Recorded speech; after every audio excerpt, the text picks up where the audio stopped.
So, a little bit about this game before I start, is that, oh yes, I can access the same community. Why, thank you. A little bit about this game before I start is that, this game actually has multiplayer capabilities, whereas you could play through the main game, or you could play through, like, specific, like, kind of campaign missions with a friend, or with a lot of friends, because it has servers right here. And look, we can go to, like, find servers or whatever. Internet, let's see how many people are actually playing this game.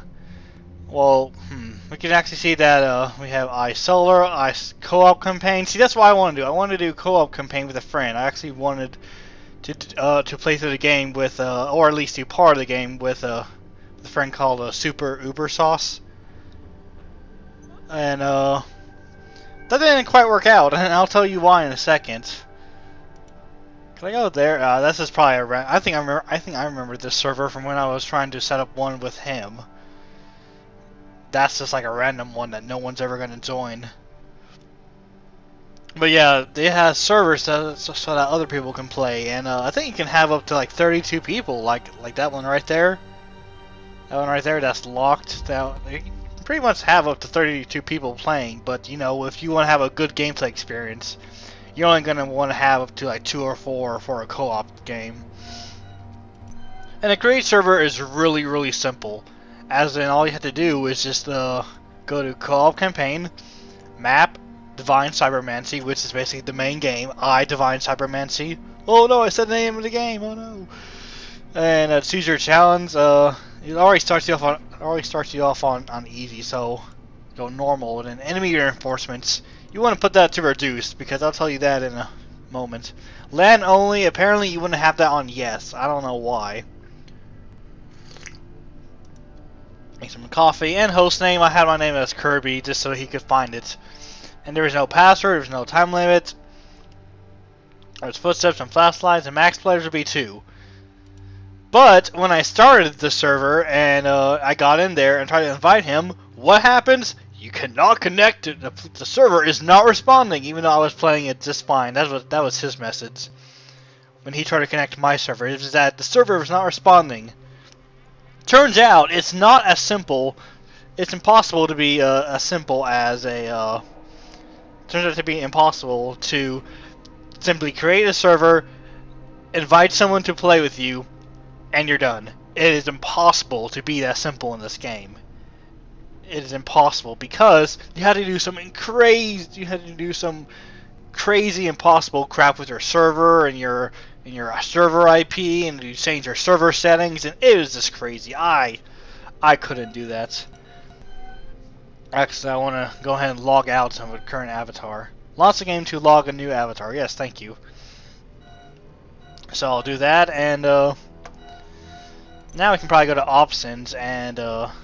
I hope the keys are still set. WASD, sprint is shift, jump is space, duck is control, yeah, lean left and lean right are 2 and 3 like I had for my Call of Cthulhu. LP, change fire is F. You know what all of these are in a second. I just need to go through these to make sure that I remember what these are. But yeah, oh my god, in order to play multiplayer, I don't know how people do that. Like, I read lots of forums that, like, people would use Hamachi servers, and that would be really easy to, do, but I didn't know how to use Hamachi, and quite frankly, I didn't really feel like trying to learn how to use Hamachi servers and stuff.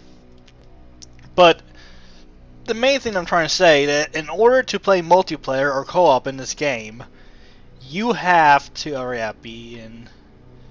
Okay. In order to play co-op in this game, you have to do a lot of external things from this game. As in, you have to do a lot of messing around with your computer and your IP and your server and like your and your router. Yeah, your router was one of them that you had to mess with.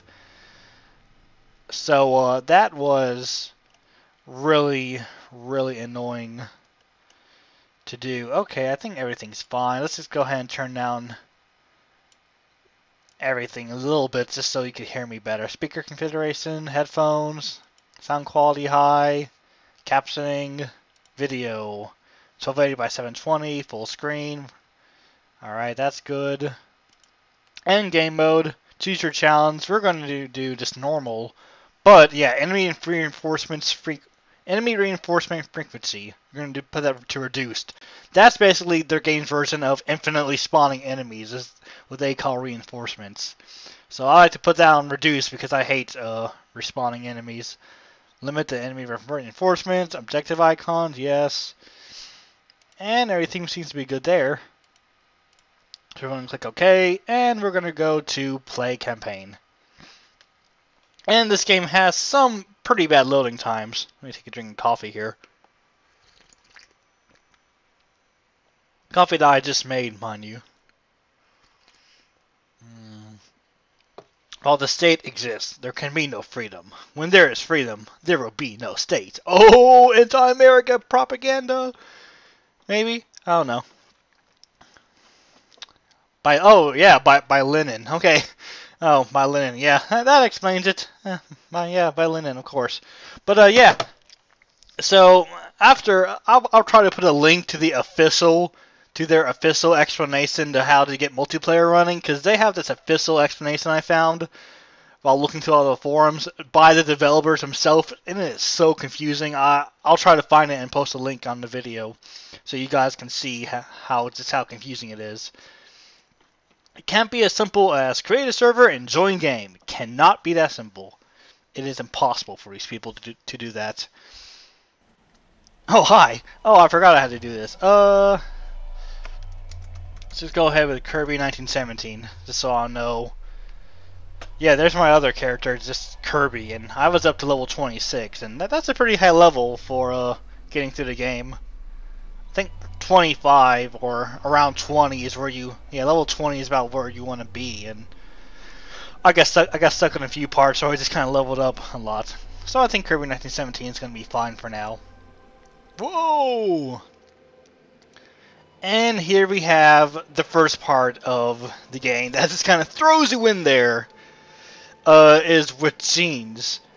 Now you have 3 types of genes, and these genes determine what type of character you want to build, per se. As in, if you want to be a strong fighting type, or if you want to be a medic, or if let you heal other people, or heal yourself pretty fast, or if you want to like have really good PSI powers, which is like kind of like this game's version of magic and stuff.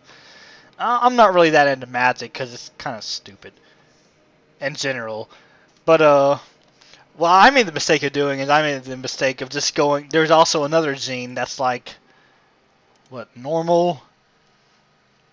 Oh yeah, the gene 1 normal, which is like what this gene represents: the absence of choice, the doubt, the non-involvement, very low bonus and malice. I did that because I was like, I didn't know what to do. I did like 2 of my G's normal and like 1 strength, which kind of balances out your stats, but it makes them all kind of low at the same time also. So now that I've played through the game once, I think I know what I want to do. Anyway, I think I kind of know what genes I want to pick and which ones I don't want to pick. So I'm going to try to go for strength and a medic, just so I can heal myself, because man, oh man, you want to heal yourself in this game. Anyway, let's go through the choices and see what they are. Metastrom. This game represents an intoxicating choice of a metastronomic force. Very high bonus malice. All characters. I think that's actually the cheating type. That's like boost all your stats, so I don't think I want that. That's like the cheating, get through the game easy by boosting all your stats, just without consequence. I don't think I want the Metastrom or whatever.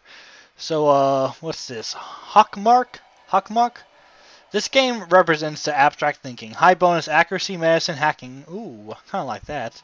Low mouse, yeah, but it's low on strength. I don't want that. What is Kether?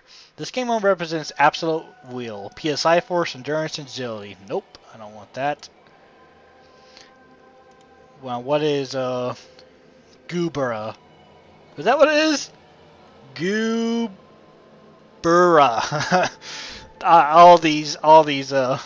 All these names are like really just out there. I have no idea what they're based on. This gene represents power. Ooh, I like that. Yeah, sir. Give me Gooba real quick. I'll take that one. And now what is Tipperith? This game represents the equilibrium. Oh no, wait. I think I chose equilibrium. The conscious. I don't know if I want that because it's for PSI Force. I don't want PSI Force. What is Netza? This game represents the sense, the grace, the fluidity, accuracy, and agility. But low, it goes low for strength. Oh my god, I don't want that. Actually, wait. I don't think strength is actually that big of a factor. But let's go ahead and look at Yasod. The gene represents the concentrated thinking, the intelligence, hacking, medicine, and mental balance. Ooh, yeah.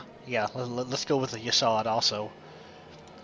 And finally, what is Bina? Represents the concrete thinking, the intelligence, hacking, medicine, and mental balance. So we have strength, endurance, agility, strength and endurance, and hacking, medicine, and mental balance. Yeah, there we go. I think that's good. So we want mental balance because this game has some sort of like psyche or whatever, like it tracks how your mind does or whatever. So I think that's good. Yeah, I think I'll accept that because I want strength and I want a bit of healing also to help me along with battles.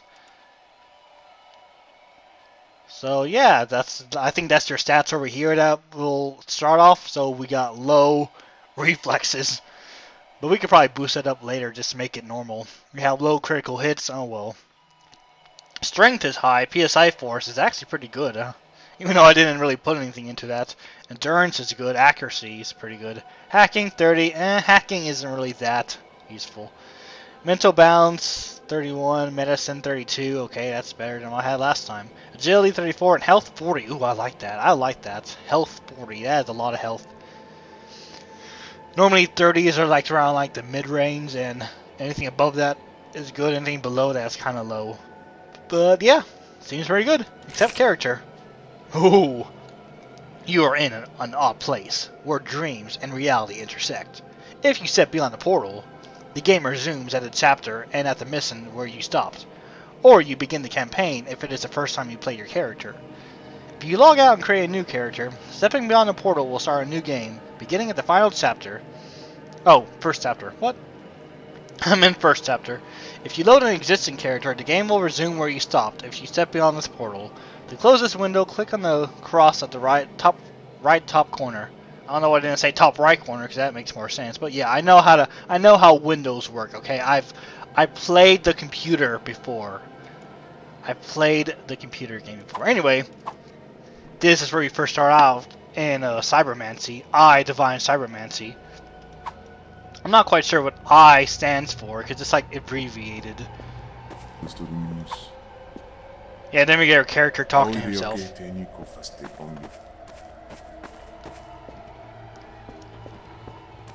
So there is kind of like voice acting in this game, but it's kind of like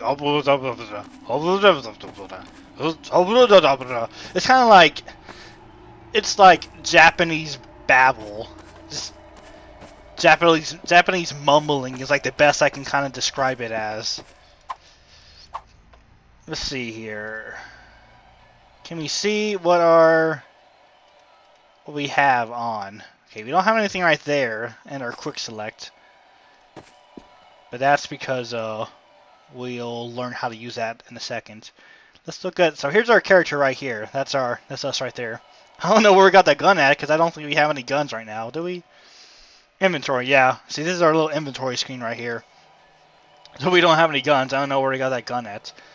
Cybertech. These are where you can upgrade your stuff later on in the game for money, but we'll get into that later. Research. This is where you can research. Ooh, can I do this like right now?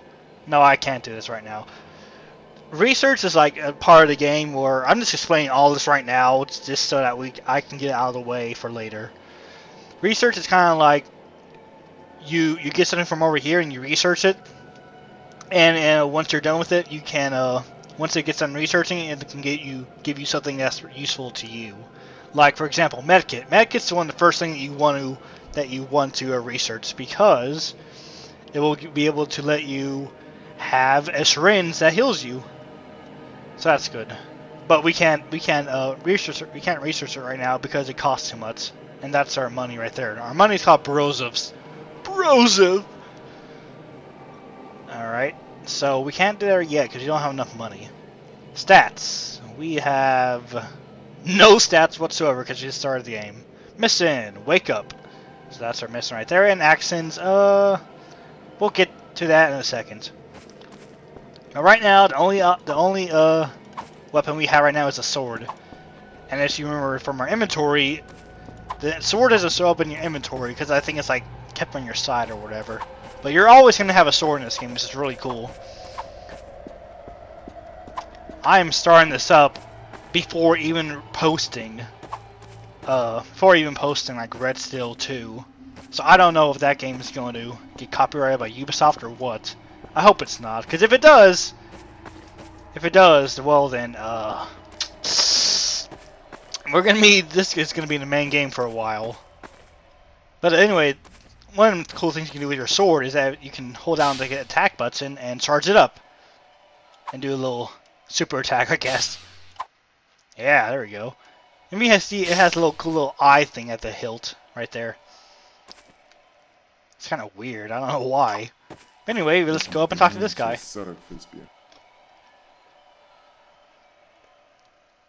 Oh, was that all? I thought you would say more about that, but yeah. Apparently. Oh god! I'm sorry. Did I move this guy? I didn't know we could move him. Okay. Oh yeah, you can also block with the right trigger. I forgot about that. I really should use this more often. It can block bullets and stuff, just like in Red Steel 2. This game is so cool. But yeah, we found out that apparently we killed our master, but not really. So anyway, no really left to go except in this portal. Wake up. Whoa, into the bright light. And the thing about kind of sucks about this game is that whenever you start up your character, you always start in that realm. Or when you die, you start in that realm. As in, like, when you wake up, it's, oh man, I'm having that weird dream again, and you just go through the portal and you just resume your game. But if you die in the game, then you're sent to that realm, and it's like this guy standing there, and it's like, oh, you didn't actually die. You were just witnessing what could have been. Now, go back out there and make sure you don't die, is basically what they say to you. And loading screens are